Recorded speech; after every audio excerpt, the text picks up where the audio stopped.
Today I want to show you one of the first tricks I ever discovered in the kitchen garden, and that is saving marigold seeds. It's going to be so fun. Let's get into it.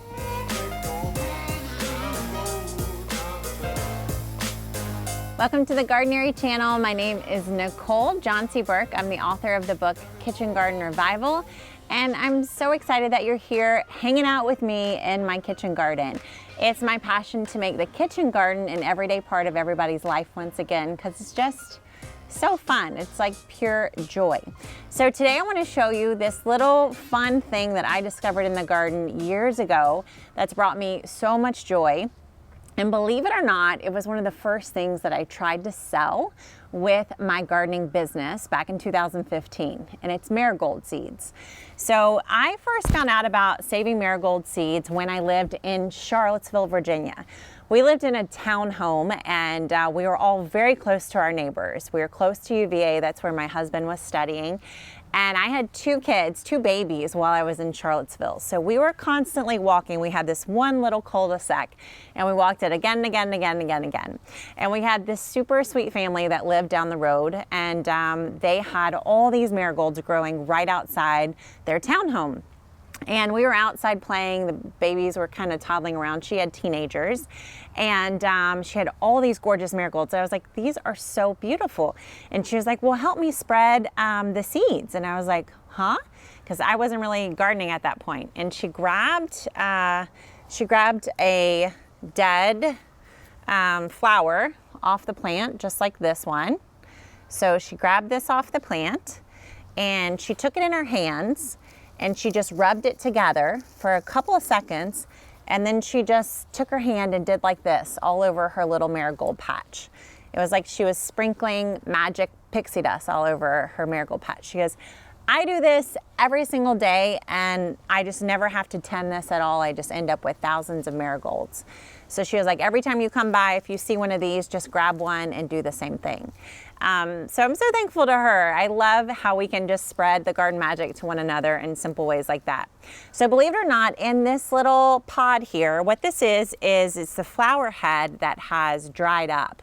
So the flower was here, and you can almost see the beginnings of it here where this green is. This is eventually going to turn brown and dry like this. So you can see this is like that, and then the petals have all just shriveled up. So in this casing, what you do is you just literally unwrap, and you have to do it carefully because marigolds are super generous with their seeds, I have to say. So usually I'll peel off the petal part. So that's the dried petals, and then open up the base, and inside, marigolds are one of the coolest looking seeds. So they all have this black bottom or brown bottom, and then this lighter white top or whiter yellow. It's like they have like a little tiger stripe on them or something. I don't know, so magical. So can you see that? From that one marigold little seed, we probably have, I don't know, 30, 35 more seeds right here. And I love using marigold seeds in the garden because, as you can see, they're bigger and they're a little bit easier to plant. So I loved getting to learn about saving marigold seeds in the garden from my neighbor way back in the Charlottesville days. And she gave me her seeds, which I brought along with me to Nashville and then to Houston. And I can remember we were gardening in Houston, and my third child, Rebecca, she gets very attached to plants. And we were nearing the end of a season with these flowers, and I was pulling them out, and she was super sad about it. And so I showed her the same magic. I opened up one of these seed heads just like this, and I said, look, Rebecca, like, this is not the end for this plant. This is just the beginning. There's hundreds of seeds in here for next season. And it was such a fun little special moment with her where she realized that every season in the garden kind of brings us to the next one. So she was still pretty sad about me pulling the flowers, but we had a nice little mother-daughter moment. That's sometimes hard to remember these days because she's tweening, if you know what I mean. So from this one little plant, I have gathered all of these seed heads. I'll show you one more from this plant itself. So you can see what it does. So what I do with my marigolds is literally let these just dry fully on the plant, and don't pull them off until I see them drooping like that. So you saw that one, it was just hanging. That's the sign that it's ready to be pulled. If you pull it earlier than that, generally the seeds haven't quite dried out yet, and you're gonna end up with green seeds, or the seeds are gonna be too wet to save. So that is it. That is all you do. So all I'm gonna do now is I put these into a little seed package. I'll label them with the date and the type of seed that they are, and then I'll just save them in a cool, dry place until I'm ready to plant them again next season.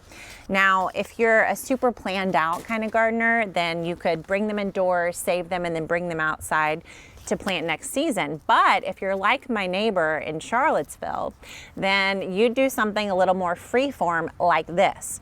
So she would literally just take off the wrapping on the seed, pull off the outside, put these seeds into her hand, and then literally she would just throw them like confetti in her garden.